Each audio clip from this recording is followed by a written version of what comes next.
Now, I just want to look at three areas.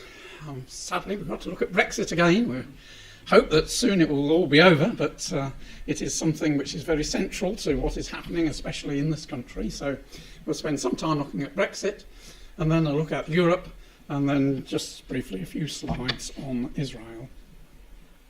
Now, you might remember on Prophecy Day, I put this slide up, that the nations are like the sea.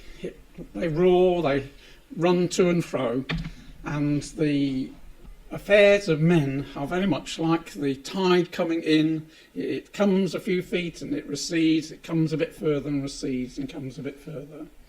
And Bible prophecy very rarely gets fulfilled very quickly. It gets taken to the wire. Many, many times this has been our experience, and that's what we're experiencing at the moment with Brexit. But step by step, things are moving forward, and that's what we're going to be looking at.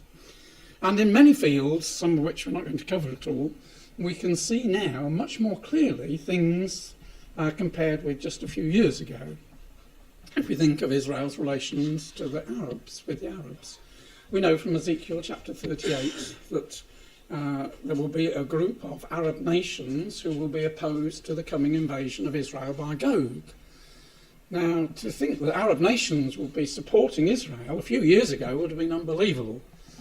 But we knew that's what Scripture has said, and this is what we have been anticipating. And now much more clearly one can see the many strands that Israel has of friendship with the Arab nations who look to Israel to be the one who will save them from their dreaded enemy, Iran. And if we think of Russia and her militarisation, we know from Ezekiel 38 that Gog, representing the power of Russia, is to be a mighty power and with much armaments and a defence to many other nations. And yet, back in the 90s, with the end of the Soviet era, the Russian ships were rusting in the docks. And the thought that Russia could ever be a mighty power again was laughed at by many. But not today. We know how sophisticated the weapons are that Russia has developed and have been field tested in Syria. And many of the Western countries are most amazed at the abilities that Russia now has. So again, that fits with the picture that we've been looking for, a strong military from Russia. That's what we can see. We've also known from Ezekiel 38 and other chapters that Britain and America are not on the side of Gog. They're not coming with Gog to invade Israel. They're on the opposite side. They are opposed to it. And so we've seen that there must be a rift between America and Britain and Europe. And again, in the past few years, especially with Mr. Trump coming to office, that rift has become very real. And we see now that Britain is going to be on the wrong side of Europe when she leaves. But that's what we've been waiting for, and it's exciting that we can see these things coming to pass. We also can see that the United States, that's what I've just been dealing with, wasn't it? Apologies. The previous one was the United States of Europe, that Europe must come together.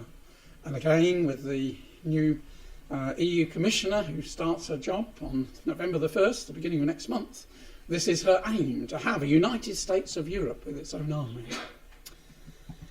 And we can see a future for Britain outside the EU. In spite of all the doom and gloom that what would happen if Britain decided to withdraw, the dire forecasts that were made at the time of the referendum and onwards haven't come to pass. And although Britain is suffering economically, that's not because of Brexit, though perhaps part of it is, but there is a general decline in the world of business and trade, affecting America, affecting Germany, affecting China. And Britain is affected by that. But generally, she is very robust. And London is still the premier centre for business and finance, a maritime centre.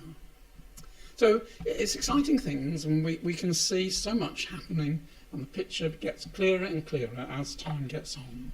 And God told us that he would tell us of these things so that we might know what was going to happen. The Lord Jesus signified these things in the book of Revelation in order that his brothers and sisters of all ages might know where they are. But the important thing is, this word of prophecy is not just so that we can know what's going to happen. It is more to strengthen us that when it does come to pass exactly as God says, then we stand in awe of the great Creator who right from the beginning could record, put into symbolic forms, pictures, so that when they came to pass, and they do come to pass, then we are reassured that he is in control. And if it's promised that the Lord Jesus is going to come back, then we can be sure that that will come to pass. And it's also a warning to us, because we know in the last days, and we believe we are in the last days, there will be perilous times, and men and women will be fearful of what's happening upon the earth. And this is again what we're seeing. I'm talking today about the Brexit effect on mental health. This is the first person has been diagnosed with Brexit phenomena, or some such phrase that they used. But there we are. We're living in difficult times. Don't expect life to be easy, but the Lord Jesus is going to come back. And we should be watching and waiting for him. So, we're at a very interesting stage of Brexit. A lot has happened just in the last few days. We've been through 3 years of uncertainty and frustration, where Mrs May's plans have been frustrated at every turn. And it was clear that she wasn't taking Britain down the right route that God wanted. And so she had to be pushed aside. And we now have Boris Johnson as our MP, and we assume that he will do the right thing as far as Britain is concerned.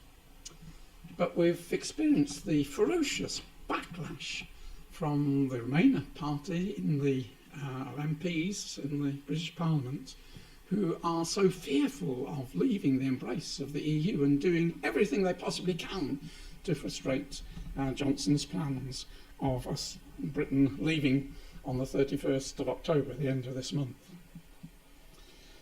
They seem to hanker with a religious zeal for the security of the EU. And we can see what an incredible job the EU has done in brainwashing the politicians of this country and all the countries in the EU. We know that it costs Britain £1 billion a month to be a member of the EU.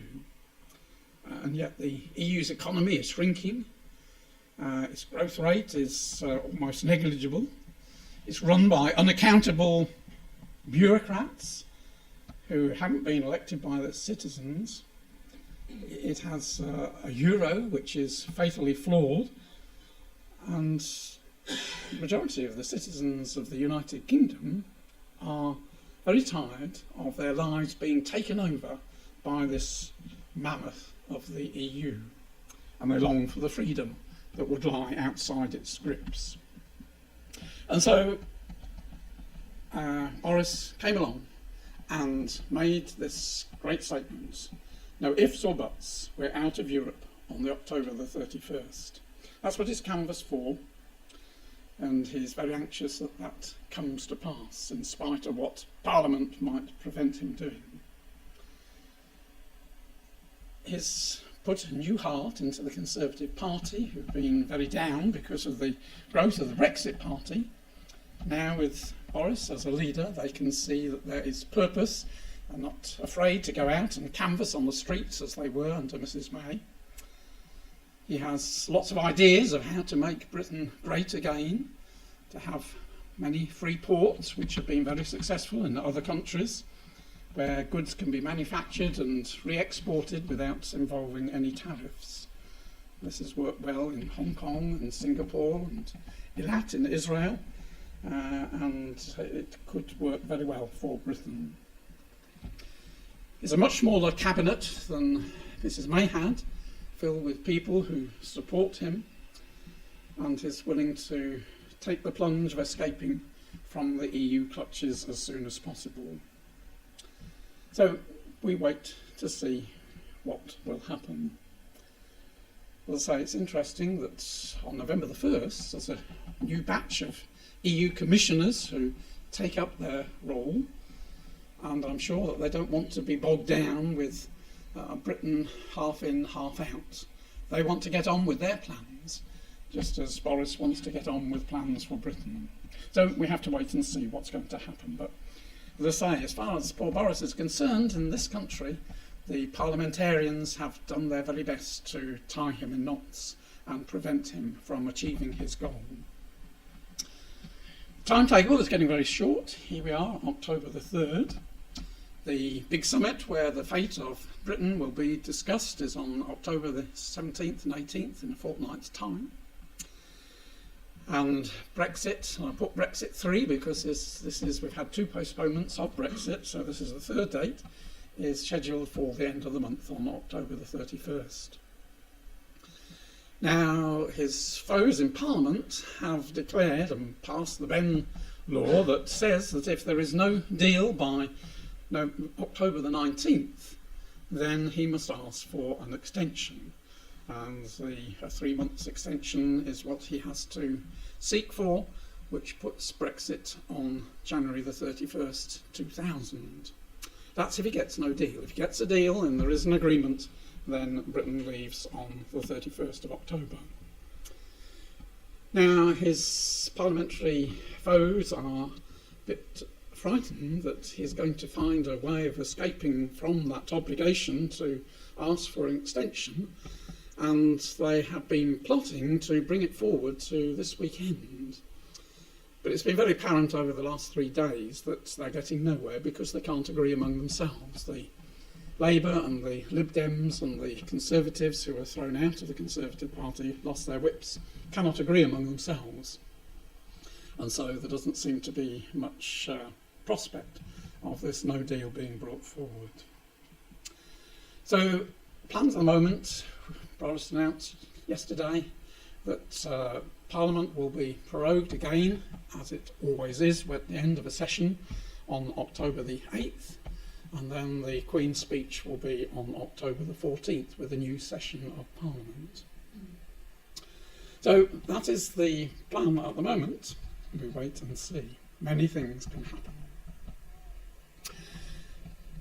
If he did have to go and ask for an extension, then there is a lot of doubt as to whether the EU itself would grant it, because that extension would have to be agreed by all 27 members. And Mr. Macron, at least, is one who will be quite unhappy. He had to have his arm twisted back in March time to agree to May time to agree to the extension to October the 31st. So it isn't certain that even if he did have to go and ask for an extension of time, that would actually be granted. And in fact, Boris is playing with the thought that at the moment, while Britain is a member of the EU, EU law is greater than British law. That's one of the reasons why Britain wants to get out. So if the EU law says that Britain leaves on October the 31st, then that overrides anything that Parliament puts forward as a law. So he might have to use that fact to override it if he is forced to that position. But in fact, all this talk about a no deal is a bit of a misnomer, because there are many mini deals have already been agreed. So a multi-deal Brexit is really what is likely if there is no agreement with these new ideas that he has come up with. If they are rejected, then on October the 31st, Britain would leave not with a no deal, because things like a customs agreement, an aviation agreement, a government procurement agreement, a haulage agreement, many others have already been agreed. So there are many strands to this. The question is, would the EU miss the United Kingdom? Well, she certainly would miss the money that she puts in, but we'll just have to wait and see. I'm sorry, I skipped too quickly there. Britain has been a brake, an anchor to the EU. It's prevented her from doing many things. And now they feel they've got the wind in their sails, and the United States of Europe is what they hanker after. if Britain is out the way, then they could get on with their plans. And so it is probably likely that they will let Britain go. Whether with an agreement or without agreement, we just have to wait and see. But the story has had so many twists and turns that I'm not going to stick my neck out and say we are going to leave on October the 31st, because I thought we were going to leave on March the 31st, and we didn't. And so it goes on. We just have to leave it in God's good timetable. But it is interesting that just at this time, we have the future of Johnson as an uncertainty, as is Trump's. They're threatening impeachment, as is Netanyahu's. Although they have had a second election this year, and Netanyahu has been charged with forming a coalition government, he's already run up against a brick wall, and today they're talking about having to have a third election. And of course, charges are about to be put forward against Netanyahu on corruption charges. So it's interesting, we just are at that period of time when three players who we think, from a biblical point of view, have got a great future, there is this question mark over their futures. But they can all be resolved, and things can move forward. So we just have to wait and see. But it really illustrates that passage from Luke 21. There shall be signs in the sun and the moon and the stars, and upon the earth distress of nations with perplexity, the sea and the waves roaring, men's hearts failing them for fear, and for looking after those things which are coming on the earth, for the powers of heaven shall be shaken. One of the interesting things is just how many of the parliamentarians are wedded to the EU. And it is strange because the EU puts political aims above national interests. It asks its members to forget that they're German or French or British, to think European. And that's not how people have been brought up. But that's the way that Europe has been educating people. Think of yourself as a European. Think EU rather than individual nationalities. And the Leave supporters cling to this. They have been absorbed so much of this EU think that they are afraid to leave the embrace of the EU. And they see that there is safety in numbers, and it's better to be part of a big trading bloc than a little country on its own. And yet, how many of them really would want to be part of a United States of Europe and be part of the euro, because that's what is going to happen. All the EU members will have to be part of the euro. And if Britain was to remain, then she would face having to give up her currency and embrace the euro, and an ever-increasing tide of restricting regulations. So that's the prospect if Britain remains, and that's what Remainers don't talk about. But there was a very interesting article in the middle of August explaining just how this Eurothink was permeating the whole British Parliament. And it's well worth downloading. The easiest thing is just to Google the title, Why Hasn't Brexit Happened? That is the link, but it's a pretty long link, so it's much easier just to put into Google, Why Hasn't Brexit Happened? And it'll be the first article that comes up. At about 12 pages, but fascinating analysis of how the EU has penetrated not only Britain, but the other countries in all aspects. So, will Johnson succeed in taking the UK out of the EU? Well, we'll just have to wait and see. It's interesting that in anticipation that Britain definitely is going to leave, that Britain hasn't put forward an EU commissioner. If we have time, we'll look at the make-up of the EU, and every country has to, by law, contribute a commissioner to the EU Commission. And so the very fact that Britain hasn't put a member up is a strong indication, and that they haven't queried it is a strong indication that they too are expecting Britain to leave. And so on November the 1st, when the EU commissioners take their seats, Britain won't be part of the EU. Now I have to say that why didn't Boris Johnson, why wasn't he elected when David Cameron resigned back in 2016? He seems to be a man full of zeal and getting things forward. Well, I think the time wasn't right at that time, and it needed a Mrs May to come in to fill in a gap, as it were. And remember, when David Cameron stood down because of the referendum result, which had gone not the way he expected, and so he resigned, at that time, Obama was President of the United States. He was no friend of Britain. He said that if Britain's going to leave, then you'll be at the back of the queue for a trade agreement. He rated Germany as his best friend in Europe, and he was certainly no friend of Israel. And Hillary Clinton, who was expected to succeed him, was in the same mould. But we know it wasn't the case. Trump unexpectedly won the 2016 election. And it's taken him a few years to get his feet under the table and to get matters sorted out and to get himself accepted by the people. He's very popular with the general public in America because he gets things moving, gets results. He's deeply involved in Israel and in the peace plan, and is a great admirer of Britain. And remember that Boris Johnson was born in New York, and he greatly admires the Americans too. And as we saw at the G7 meeting in August, they got on very well together.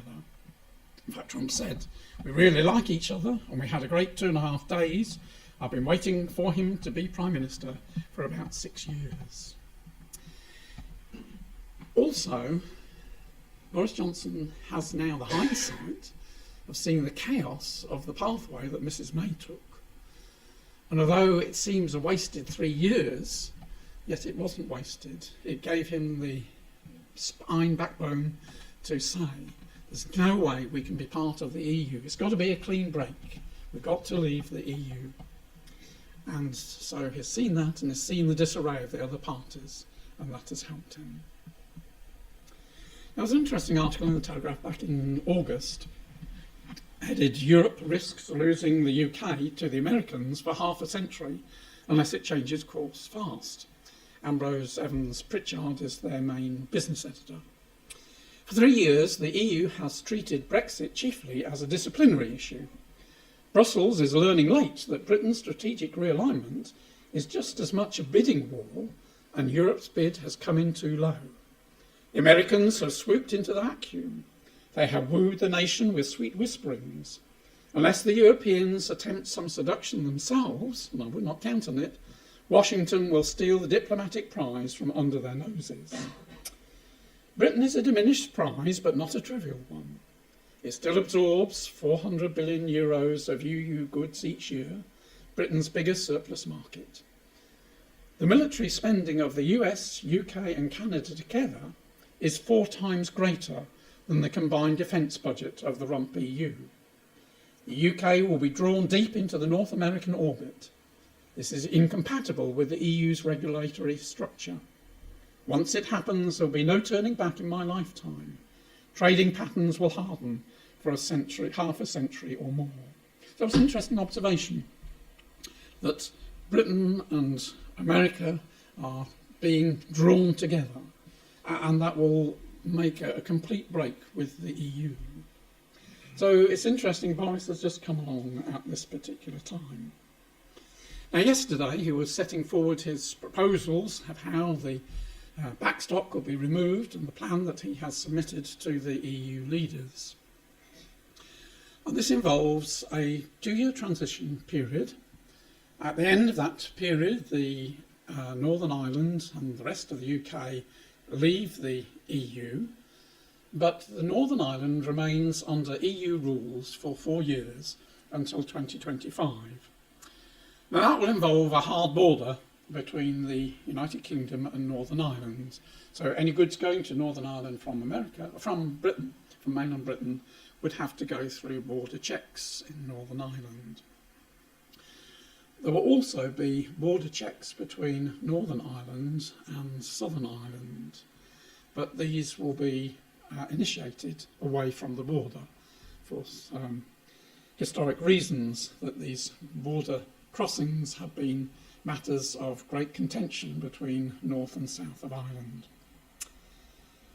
And then at the end of 4 years, Northern Ireland then has, the Assembly has a choice of whether she continues as with the current arrangements that are being proposed here, or whether she realigns herself with Britain, who by that time would have moved away much more from the EU, and then there will be a hard border between North and South Ireland. So that's the plan, 2 borders for Northern Ireland for 4 years. And the other thing is, he says, as part of his agreement, that there will be no extension to the October 31st date. So that is what is being discussed at the moment. There's a lot of cold feedback because this will involve concessions from the EU. Britain has made a lot of concessions to go down this pathway, and she is looking for concessions from the EU. So we have an exit date of 31st of October, and interestingly, that was set not by Britain, that was the date set by the EU. So unless Article 50 is revoked because there is an agreement or there is an extension, then that is the leaving date. And it is a very significant date because 502 years earlier, that was the start of the Reformation. October the 31st, 1517, was when Luther nailed his thesis, it is thought, to the church door at Wittenberg in Germany. And that was the beginning of the Reformation. It culminated 15 years later in the English Reformation, when Henry VIII passed laws to break away from the power of Rome and to be independent of Rome and to cease paying taxes to Rome. So it's a very interesting, very significant date, the 31st of October. In Europe, it is celebrated as a holiday, Reformation Day. It's also celebrated in America. They hold it on the nearest Sunday to October the 31st and call it Reformation Sunday. Well, Boris Johnson has, as it were, nailed his thesis to the EU table, that the Irish backstop is anti-democratic and inconsistent with the sovereignty of the United Kingdom. Britain will not be paying the £39 billion bill if there is no deal, and warn the EU that they will be responsible for any border control on the south side of the border, as Britain will operate away from the border on the north side.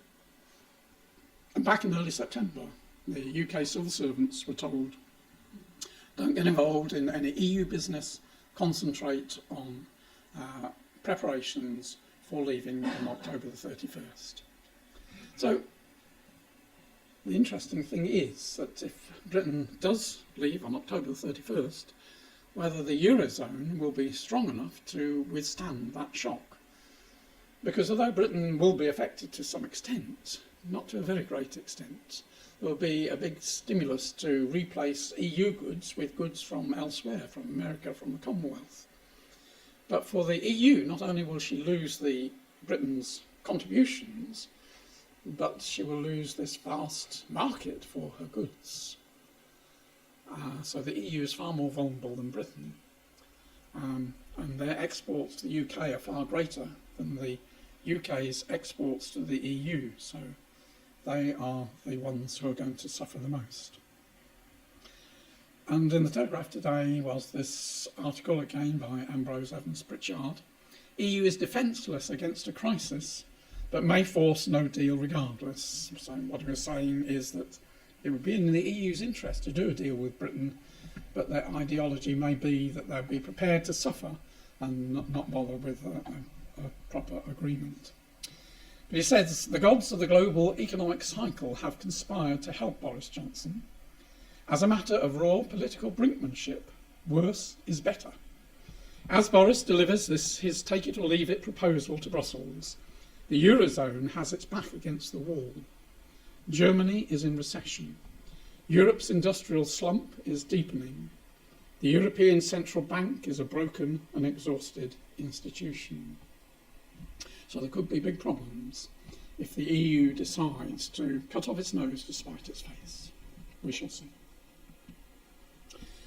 Now, the Daily Telegraph has been running a campaign, that's its logo, Can Do UK, to show that Britain is quite capable of having an independent life and forming friendships with Commonwealth and America, vast markets which are growing and not shrinking as the EU's is. And there are vast Brexit opportunities for business. And Britain can also take advantage of the differences that America and China has to pick up the business that would have gone to America, but China needs more partners, and Britain can make a good partner with China. And that's a huge market, especially the Far East, Middle East, big markets for Britain. And interestingly, Germany was Britain's biggest customer. Already, America has overtaken Germany as our largest market for imports and exports. So we go back to Scripture. This is the chapter that we look at when we're looking at the future for Britain. This is where we get the evidence for Britain prospering outside the powers of the EU clutches. Now, the early part of the chapter speaks of the a period of 70 years of being forgotten. The chapter is all about Tyre and how Tyre would end, and we looked at the prophecy day of how Isaiah talks about her own feet, Tyre's own feet shall carry her afar off to sojourn, and we saw how the power of Tyre moved eventually across the Mediterranean, eventually in the 1600s, ending up at Britain. And Britain has taken up the mantle of the merchant power that trades around the world. But what it says is at the end of 70 years that the Lord will visit Tyre, and she shall then turn to her hire and commit fornication with all the kingdoms of the world upon the face of the earth. In other words, there's going to be a change. And we believe that this is a latter day prophecy because of the next verse, which we'll look at in a moment. But that after 70 years or more of difficulty, Britain is destined to be a great merchant power again. And the reason why we say that is because of these last verses, which are highlighted there, that all the wealth that she builds up is not going to be used for her own glorification, but it's going to be used as holiness to Yahweh.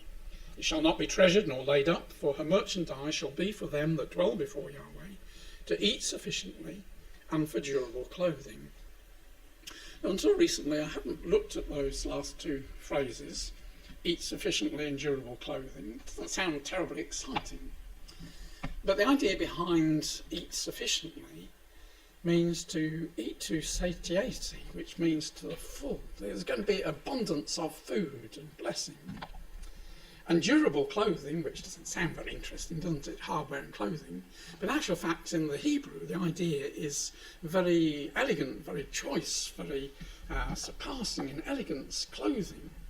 So this is a picture of riches and wealth that's going to be used in the service of the returned Lord Jesus. And we believe that Britain will have a role to help Jesus bring the Jews back from all the countries where they were scattered, back to the land of Israel. So that's why Britain is going all through this, in order to be a strong power against that day. But the fascinating part about this prophecy is it doesn't just say Tyre's going to be forgotten for 70 years. It has another phrase, according to the days of one king or one ruler. And here we have on the throne of Britain a queen who's been on the throne for 67 3/4 years.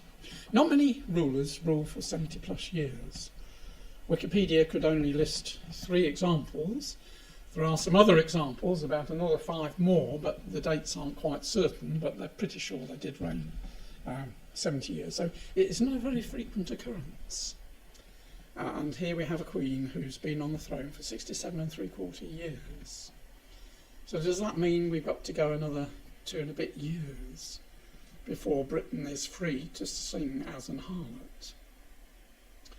Well, if there is a deal that Mr. Boris Johnson has put forward, it involves a 2-year transition period. During that time, Britain is free to sign up trade deals with other countries, but can't implement them until the end of the 2-year transition period. But she is free of a lot of these shackles, but can't be totally free until the end of the 2-year period.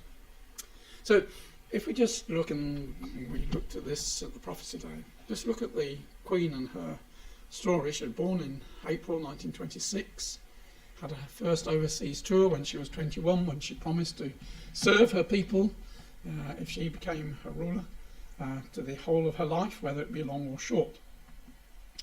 She married in 47 to Philip, and Philip and she went on their first overseas tour to Canada and the United States, quite interestingly, in October 1951, because her father was very poorly, and so she began her royal duties in October 51. She then became Queen the next February when her father died, coronation the following year. And that year she made a Commonwealth tour, going around all the Commonwealth. And this is what she has been doing her whole life. It's been devoted to the Commonwealth. So if we think of her starting her duties as a ruler with that Canada tour in October 51, then that takes us to October 2021. So if we leave October 19, and 2 years extension will be October 2021, then perhaps we shall see the fulfilment of this prophecy, providing the Queen remains alive. She seems in quite good health, and hopefully will still be there in 2021. Or does it mean that we're going to have another 2 years of confusion? It's rather a depressing thought, but anyway, we are not free of the EU, and it's going to be a couple of years at least before we are free, and that fits with this prophecy. Now, it doesn't mean that Christ can't come before then. Christ's coming back isn't tied to Britain leaving the EU, as at the end we shall look at a timetable that shows that Christ can come back any time. So don't be depressed to thinking, well, no, there's another 2 years and Christ hasn't come back. No, he can come back tonight. So let's look at Britain's role. We know the passage well in Ezekiel 38. Verse 13 talks of Sheba and Dedan, the merchants of Tarshish, and all the young lions thereof. We believe that Britain is the Tarshish power. She is the merchants of Tarshish. She has taken over the role that Tyre played many years ago. And only Britain fits all the clues. We know that when Jonah went to Joppa in order to go to Tarshish. So he went to the west coast in order to get on a ship to go to Tarshish. So it'll indicate Tarshish is to the west of Israel. We know that the early Britons were descended from Javan, and Tarshish was Javan's son, so that fits. We know that Britain was the source for silver, iron, tin and lead, which are listed in the chapter which we just had in our readings from Ezekiel chapter 27, of the many suppliers to the fair at Tyre, and Tarshish supplied these minerals. Now, probably many of you will have been aware that just this fortnight ago, there was on the 15th of September, it broke in the Daily Mail, the other papers picked it up the next day, that they have now found that tin found in Israel and in Cyprus and in Turkey can be traced back to Cornwall by using their advanced techniques of analysis. Every mine, every area has its unique fingerprint, and they can show that this tin which ended up in Israel had its origins in Cornwall. They date it back to 1300 BC. Well, probably they've bit over-optimistic on there, because that would take us back to the time of Judges. But even if it was 1000 BC, that's to the time of David and Solomon, 900 BC. So here is incredible confirmation of what we've been saying for years, that Britain was that ancient Tarshish. The evidence is there. She also has a commonwealth, she has young lions. Not many countries have an ex-empire who look to her as a mother country, who have strong links to her. And she is a trading naval power like Tyre. In fact, London is the maritime centre of the world. And the International Shipping Week in London is one of the biggest shipping events in the world. And this last September, there were 200 maritime events. 20,000 people from around the world came to London to take part. And a big banquet was held. 500 of the world's foremost maritime leaders gathered in the heart of Whitehall, with diplomats, ministers, major ship holders, owners, port operators, manufacturers, financiers and technologists to attend the reception hosted by the Department of Transport and Maritime UK. And it's a big sector, it's worth £40 million. And across the world, the UK is regarded as one of the world's leading maritime centres, with particular preeminence in professional maritime services covering law, insurance, finance and shipbroking. And the government has just launched its 5-year plan for maritime trade and investment in order to boost the maritime section, because Britain realises if she is going to break free of the EU and become a trading power, then she needs the ships to defend her merchant navy. The maritime sector is one of Britain's largest industries, supporting almost 46.1 billion in gross value added and more than 1 million jobs. So this 5-year plan its aim is to raise exports as a percentage of GDP from 30 to 35%. A 5% increase in exports is worth a lot of money. And in parallel with that, almost at the same time, Maritime UK, which is a powerful group of all the ports and that work together, they published the State of the Maritime Nation, again a fascinating report to look at the charts and the prospects that Britain has as a maritime power. So Liz Truss, who is the International Trade Secretary, the UK has a world-class reputation in maritime, with a long history in shipping and great port cities up and down the country. Our trade and investment 5-year plan sets out how we can showcase this and our global capabilities in maritime technology, science and shipbuilding. As an island nation, our oceans are a precious resource and shipping a vital economy. We are committed to working with coastal communities and the maritime sector to drive growth and make sure business are ready to trade on October the 31st. So we can see, the fulfilment of what we've read since I was a child in Ezekiel 38. Britain was in the doldrums for most of my lifetime. Now there is this surge. It's very thrilling. And what is also interesting from a biblical point of view is the strong linkage with Israel in the cabinet that Johnson has. He himself has excellent links both with the United States and with Israel. He has Jewish blood on his mother's side, and he has Jewish ancestry going further back, but his mother is a Jewess. The number one in the cabinet is the Chancellor of Exchequer. Although Javid is a Muslim, he is an unapologetic supporter of Israel. In fact, he was there in July, one of the first ministers to go and visit Israel. A great enthusiastic supporter of Israel, goes there on his holidays. And then the first Secretary of State, Rahab, his grandfather was Jewish, and he himself has worked and studied in Israel. Priti Patel, she's the Secretary of State for the Home Office, again a great friend of Israel. She got sacked from her job under Mrs May 2 years ago, because she, on her own private holiday, was talking to Israeli leaders. So she's a great supporter of Israel. And Gove, who is the in charge of all the Brexit arrangements as the Chancellor of the Duchy of Lancaster, again is a long outspoken friend of Israel and wants to move the UK embassy to Jerusalem. So it's interesting. Here we have a cabinet, so full of people wanting to do business and be friendly with Israel and support Israel.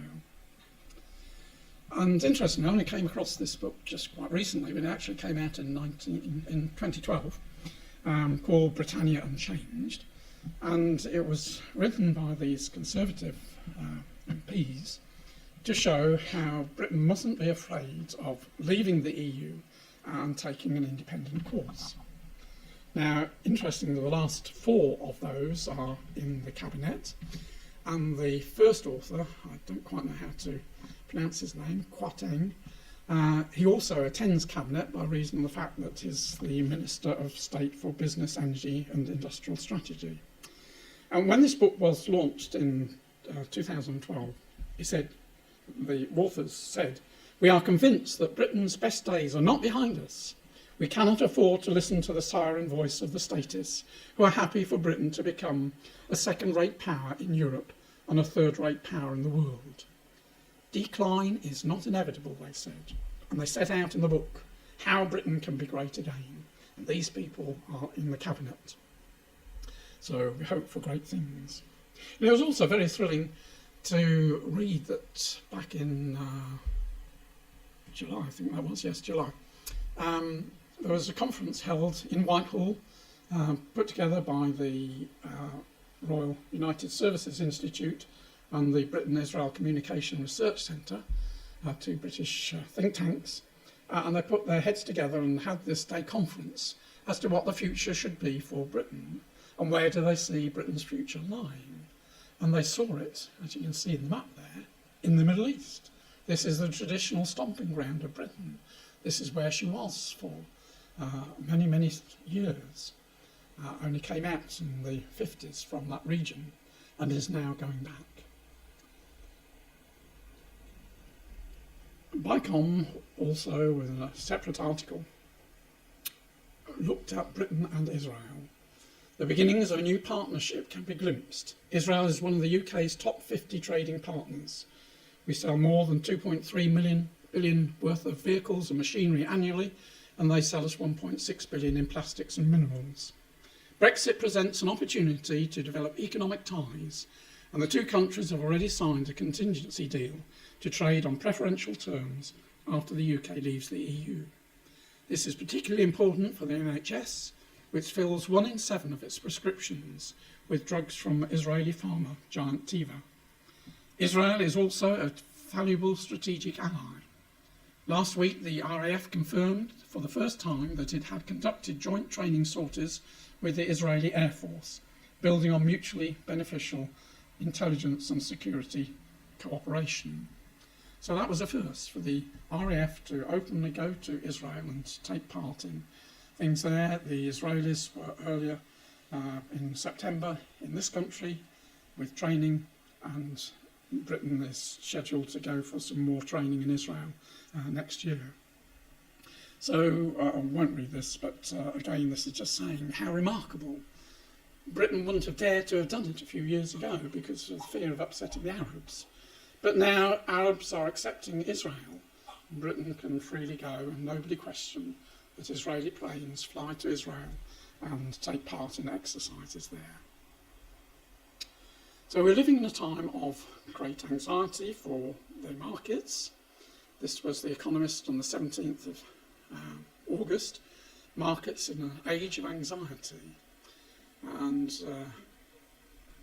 this headline, twin shock of global recession and no deal, may swamp Europe.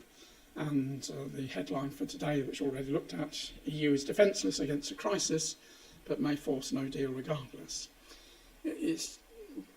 Europe is not the only one. China, and even America, is financially beginning to be unstable. There are many signs that there are great financial problems ahead. And Britain is going to be much better off outside a failing EU than inside it. So we can see that there is this growing rift between Britain and the rest of Europe, and I think that The time has come for Britain to sail off and leave Europe and chart her own course. It's interesting that Britain was never part of the Holy Roman Empire. Part of the Roman Empire for a while, and then broke away in AD 400, but she was never part of the Holy Roman Empire. So let's very briefly look at Europe. I'm going to skip this one because it's a bit technical. I just want to make a remark that it's fascinating that these new leaders that are emerging in Europe are women. And although we know that the woman riding the beast, which is something, a symbol that the EU takes up, based upon Revelation chapter 17, is actually referring to the papacy riding, controlling the European beast. It is so fascinating. So Ursula von der Leyen, she was the German defence minister. She's now going to head the European Commission, take over from Juncker on November the 1st. Christine Lagarde, she is the chair of the IMF, and she's going to lead the European Central Bank on November the 1st. And AKK, as she's called, she's now the new German defence minister, taken over from Leiden. That they're all strong Roman Catholics and all believe in openly wearing their faith and using their faith in their politics. And we are at this very interesting stage. Now, one of the things that always puzzled me as to why Europe was so prepared. The other 27 states of Europe are so well wedded to giving up their nationality in support of being European.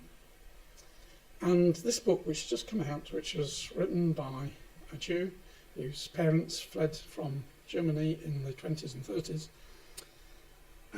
makes the point that what the EU fears is a rerun of what Hitler did. Hitler tried to establish a Third Reich, and in doing so he set up all the institutions which the EU have taken over. It's fascinating to see how in the war they were planning everything that we see the EU doing, but he was doing it through military might. Now, at the end of the war, they saw the evils of Hitler and the terrible persecutions. They determined that they would achieve by peace what Hitler was trying to achieve through war. But what Hitler tried to do was to establish an empire, an imperial empire. Now, what the EU have very craftily done, they have said that what Hitler was trying to do was to establish nationalism. He wasn't. He was trying to impose or set up imperialism. But they said, no, what Hitler did was nationalism. Nationalism is wrong. We must forget nationalism, individual identities. We've got to think imperial, globally. So they twisted in reverse exactly what Hitler was doing, and have used it to their own advantage. And so people in Europe have been brought up, well, nationalism is what Hitler did, so we don't want to go down that route. So we must come together as an imperial United States. Fascinating. So what we're expecting to see is a recreation of the first beast system. Revelation chapter 16 and 17 tells us of a latter-day beast system. The old beast system disappeared in the first German Reich. But the setup of the first German Empire was that it had an emperor and it had a pope, and the two reigned, one looking after political things, the other after spiritual things. And we will gather from Revelation 16-17 that a similar setup has got to emerge from Europe, and that's indeed what we begin to see. And what's been very interesting this week, there have been two significant items that I've covered. One is in Austria. In Austria, a couple of years ago, a young man, Sebastian Kurz, was elected leader, very dynamic young man, again a very strong Catholic, and he openly uses his Catholicism to achieve where he is. He had to resign earlier this year because the junior partner, he was in a coalition, and the coalition partner was caught in a sting, and the government then collapsed. They've had new elections, they held elections on Sunday, and Kurz has emerged in a much stronger position than he was before. In fact, his party has as many votes as the next two parties below him added together. So that's put him back in power. A very dynamic man, the people love him. His friend and guide is the Archbishop of Vienna, Archbishop Schurbaum, who is tipped as one of the possible next popes. And he uses him as his guide in what he's going to do. But the other interesting thing is he is very friendly with this gentleman, Karl Theodor zu Gottenberg, who used to be the German defence minister. He had to resign in 2012, or 2011 I think it was, because of plagiarism in his university thesis, and he exiled himself and his family over to the United States. Well, I didn't know, but I learnt this week that back in July he's come back to Germany, moved his family back, and the Germans love him. Now, Merkel has to stand down from being Chancellor within the next 2 years, and he is widely tipped as being somebody who would be an eminent replacement for Merkel. He is aristocratic links with the old Holy Roman Empire, and again, as I say, is loved by the people and is very friendly to Kurz. So one can picture quite rapidly a big change in outlook for Europe if indeed these two people do get into position, both strong Catholics, then that would bring the church much more to the fore in Europe. So, interesting times. So, just 3 slides on Israel. As you know, they couldn't form a government from the elections which they had back in Maritime, so they've had fresh elections in September. Netanyahu is the Likud party. He's got 32 seats, and Blue and White have got 33. The president of Israel tried to get these two leaders to make a unity government, but there was so much disputing between them that fell through. And so Netanyahu was tasked with trying to get a coalition of supporters. The problem is that the party which would naturally be his coalition party, the Israeli Betanah party, which got 8 seats, if he and all the rest on this side came together, then they would have a majority. But that party is led by Lieberman, who broke away from the Likud party and formed his own independent party. So at the moment he's not prepared to work with Netanyahu. So, as I say, in today he was saying it rather looks on the cards that there's got to be yet another election, which would add to uncertainty at a very difficult time for Israel when they're faced with so many enemies trying to wipe them out. So he's got until October the 24th to form a government. He can ask, if he hasn't succeeded then, for a 2-week extension. If at the end of that period he hasn't formed a government, then the leader of the Blue and White Party, Gantz, would be given 2 weeks, and if that fails, then hold 3rd elections. But it is thought likely they won't even wait that long. They'll have another go at elections shorter than that. So a difficult period for Netanyahu at the moment.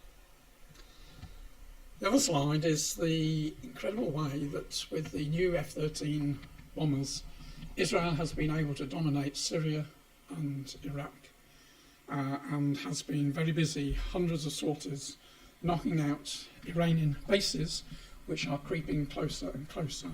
And again, I just downloaded an article today which said very covertly the Iranians are within about 5 kilometres of the northern outposts. If anybody's been in Israel to the north there, you look out over into Syria, and the towns there have been infiltrated by the Iranians, and Israel's somehow got to deal with this threat right on its doorstep. But she has been able to wreak a lot of destruction upon the Iranian plans for getting closer and closer to Israel. But the other thing is there's now movement. I haven't talked about oil fields for quite a few years, but the Tamar and the Dalit fields are busy supplying gas to Israel, and the Leviathan field is well on its way. The big platform, which will be moored about 10 kilometres off the coast of Israel and then connected by pipelines to the wellheads, which are way out to sea. But this platform has been built in Texas. The undersea part was floated across in February and all assembled, and now in July and August the 3 barges carrying the top sections have arrived. There's a huge crane busy building this platform up in anticipation that gas will start flowing from the Leviathan well at the end of the year, and this will be a great economic boost to Israel. We know Israel has got to be prosperous. Ezekiel 38 tells us this is one of the sources of its prosperity. So gas has already been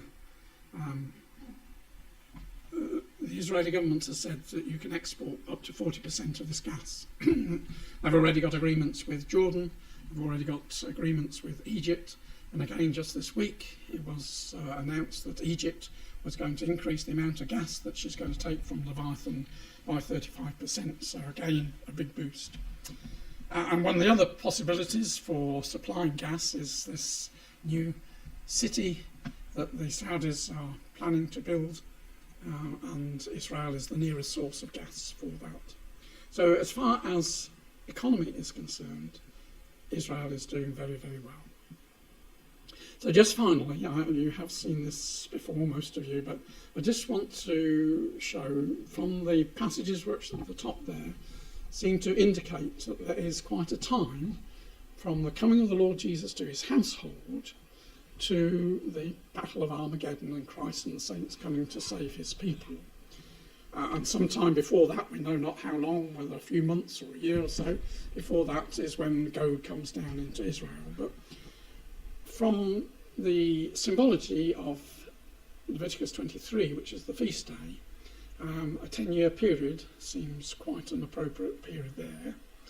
And then another 40 years to the kingdom being fully established, and that will then make a jubilee period, a 50-year jubilee period.